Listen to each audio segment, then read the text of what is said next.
Okay, welcome back to Wine and Dine, the show about great food, great wine, and entertaining. I'm your host, Mark DeWolf, and today's tasty edition brought to you by the Saltwire Network. We're cooking barbecue. And we're cooking barbecue Southern style. But not that Southern style. We're going to be going Southern African style. That's right. South Africa loves a good barbecue too. They call it a braai. So when we talk about braai, it's an Afrikaan term, but it actually, the concept of a braai and this idea of a community gathering together for a barbecue extends across all cultures in South Africa. Those of you who read my articles know I do have a great appreciation for South African wine and cuisine. I think it brings the culture of the place into the glass and onto the plate. What is a braai? Well, like I said, it's a barbecue. Traditionally, they cook it over local wood. Could be over briquettes. You know, if you only have a barbecue, gas barbecue, use a gas barbecue. But come right back. We're going to talk about South African wine and braai. Welcome back. So we're going to start cooking up some food for our braai. We're going to start light and move our way up. So when you're talking light, you're talking Pinot Noir. And you may not associate South Africa with Pinot Noir, but you should. Now, it's been grown there for a while because they use it to make traditional method sparkling wines that they call Cap Classique, which really are world class. But increasingly, they're making still table wines out of them. The best regions have a coastal influence. So they're getting affected by these currents off Antarctica. So you're talking about places like Walker Bay, Hemelanard, Elim, and even some on the western coast, like this one from Friars Cove, who produce in a very tiny little region almost to themselves. So when it comes to food, at a classic braai, you might have some seafood. So I've infused a little Atlantic Canada, brought some salmon, cooked it on a cedar plank, and I've topped it with piri piri. And you might say piri piri, that's Portuguese. Well, let's not discount the fact that the Portuguese had an influence in South Africa. Remember, they were some of the great traders in their day. So they used South Africa as a resting point between Portugal and the Far East where they collect their spices. So this is a great piri piri. If you want to make your own, you blend a little paprika, a little cayenne, a little chili powder, a little onion powder, a little garlic powder, a little coriander, a little cumin, a little oregano. And there you have your own house-made piri piri. A little salt and pepper, you're done. So, perfect pairing, South African Pinot Noir, barbecued local salmon. Now, if you want to talk about South Africa's signature grape variety, well, pinotage is certainly South Africa's varietal. It was originally created in 1925 by Dr. Abraham Perold. It's gone through some changes. Often it's used in what they call Cape blend. So that's a blend of different red grape varieties. Traditionally, to be a Cape blend, you'd have about 30% or more of pinotage. But increasingly, we see single varietals too. We had a little bit of coffee pinotage, but the style is changing. And really, you got to champion the flag bearers of the grape, people like Bayers Truder, who's behind this wine. He's really been a champion of more complex and interesting styles from this great grape called pinotage. What does it deliver? Well, not a huge weight, but it gives red fruit. And then it's got some savory leather tones and some spiciness. And so I don't want to have heavy meat with it. So it's perfect to have a sandwich on the grill. And in South Africa, they make a great one. They call it braai, I think.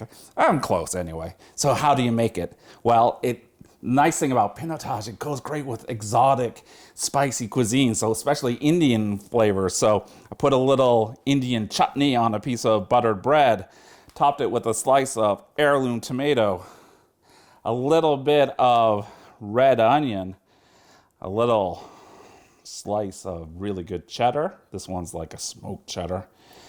There you go. On the grill that up on both sides until it's starting to melt. And you have one excellent pairing with South African pinotage.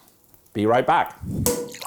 Okay, so now we're stepping it up a notch in terms of the flavor and the weight of the wine. So we're gonna start off with Cabernet Sauvignon. So If you didn't know that, Cabernet plays a very prominent role in South Africa. It's actually a leading grape variety there. And when it comes to South African Cabernet, we have a few styles. When we get to the warmer regions, they can be really ripe and blackberry, maybe even a touch of eucalyptus. And when we get to the cooler sections, places like Stellenbosch, like the higher elevation vineyard sites there, I find we get them almost like a Bordeaux character, a little more herb, a little cassis, and a little bit of this distinctive kind of bell pepper tone. They also go into Cape blends, so often combined with a little Cabernet Franc, a little Merlot, and some pinotage. So again, if you're gonna have Cape blend, you really should have about 25-30% pinotage in the blend. This one has about 25%. In terms of what to pair with it, I love Cabernet with lamb. And I love bringing in exotic flavors when we're talking about South African Cabernet. So I'm making some lamb koftas. So we got some local ground lamb. What are we gonna add to it? Well, I toasted off some whole cumin and coriander, and then I blended it up in my coffee grinder. So I'm gonna add that to my ground lamb. Give it a little earthiness and color. A little bit of turmeric. We're going to add just about a quarter cup of freshly chopped cilantro, an egg, some lime juice. Whoa! Explosive lime juice, that's a lot of flavor in there. A little crack of pepper, a little crack of salt. Then we're gonna mix that up, make it into meatballs. Skewer them, form them into kind of a oblong shape, and there we have lamb koftas ready for the grill. Now, don't forget to, if you're using wooden skewers, to pre-soak them in water, and then onto the grill for a few minutes per side. So, now to plate it up. So if I'm really gonna be fussy in my pairings, I want a really great pairing. So when I have Cabernet like this, and my kofta, I'm gonna put it on a bed of roasted peppers. Now I think that marriage of the peppers with the flavors of the wine are perfect. If I was gonna do a Cape blend, maybe I just have this with some roasted potatoes. Perfect, so we're gonna cook that off. And now we're gonna talk about South African Syrah. So Syrah in South Africa is now pushing Cabernet for the title of most planted red grape. And I love South African Syrah. You know, again, when you get to warmer climates, you have some darker fruit flavors. But when you get to the cooler places, a lot of pepper and floral notes. And one of my very favorite places is a place called the Swartland. So the Swartland has great old vine Chenin Blanc, but it's doing amazing things with Syrah. So we have this wine, Fram, from the Swartland, and it is going to deliver us a lot of fragrance and aromatic complexity, but a little structure too to go with. Guess what we need on a barbecue?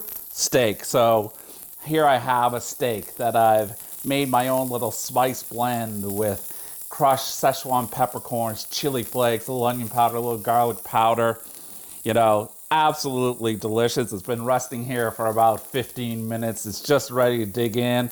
I'm going to sprinkle on some cilantro just to give it that kind of fragrance to match the fragrance of the wine.